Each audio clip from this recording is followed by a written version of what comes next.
नमस्कार। ध्येय आईएएस में आपका स्वागत है।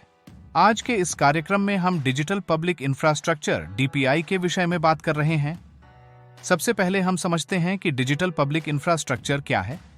डिजिटल पब्लिक इंफ्रास्ट्रक्चर में डिजिटल पहचान, भुगतान प्रणाली और डेटा विनिमय समाधान जैसे मंच शामिल होते हैं।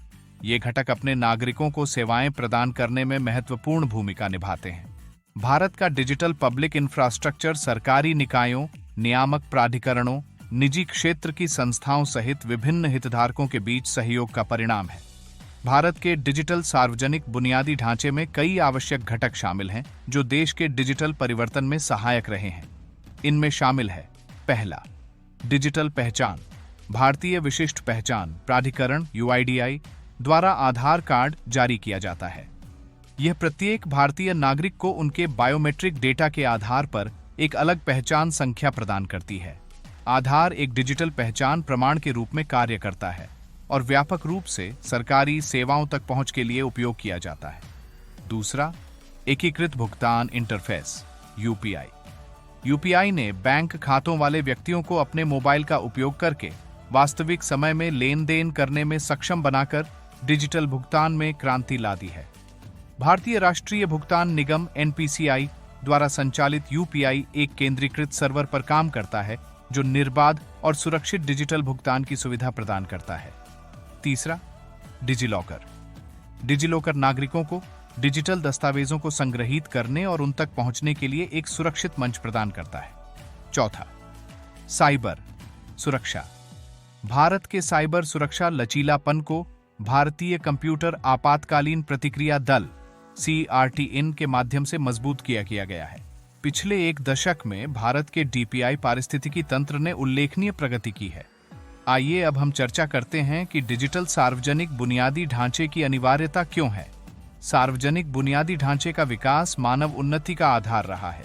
19वीं शताब्दी के विशाल अंतर महाद्वीपीय रेलवे से लेकर 20वीं शताब्दी के बुनियादी ढांचे ने लोगों की आवाजाही, वित्त के संचलन और सूचना के आदान प्रदान को सुविधाजनक बनाने में महत्वपूर्ण भूमिका निभाई है। वर्तमान में डिजिटल पब्लिक इंफ्रास्ट्रक्चर डीपीआई कई कारणों से सबसे व्यवहार्य मॉडल के रूप में उभरा है। यह विभिन्न योजनाओं का लागत प्रभावी कार्यान्वयन सुनिश्चित करता है और विभिन्न प्रणालियों के बीच अंतर संचालनीयता को बढ़ावा देता है। कोविड-19 महामारी ने डीपीआई को अपनाने में काफी तेजी लाई है। लॉकडाउन में व्यक्तियों के पास आवश्यक सेवाओं के लिए इन डिजिटल विकल्पों पर निर्भर रहने के अलावा बहुत कम विकल्प थे। ये आधुनिक समाज में डीपीआई की महत्वपूर्ण भूमिका को रेखांकित करता है। अगर हम भारत की डिजिटल सार्वजनिक अवसंरचना में प्रगति की बात करें तो भारत ने हाल के वर्षों में डिजिटल सार्वजनिक बुनियादी ढांचे डीपीआई के विकास पर काफी जोर दिया है। भारत में इंटरनेट उपयोगकर्ताओं में उल्लेखनीय वृद्धि हुई है।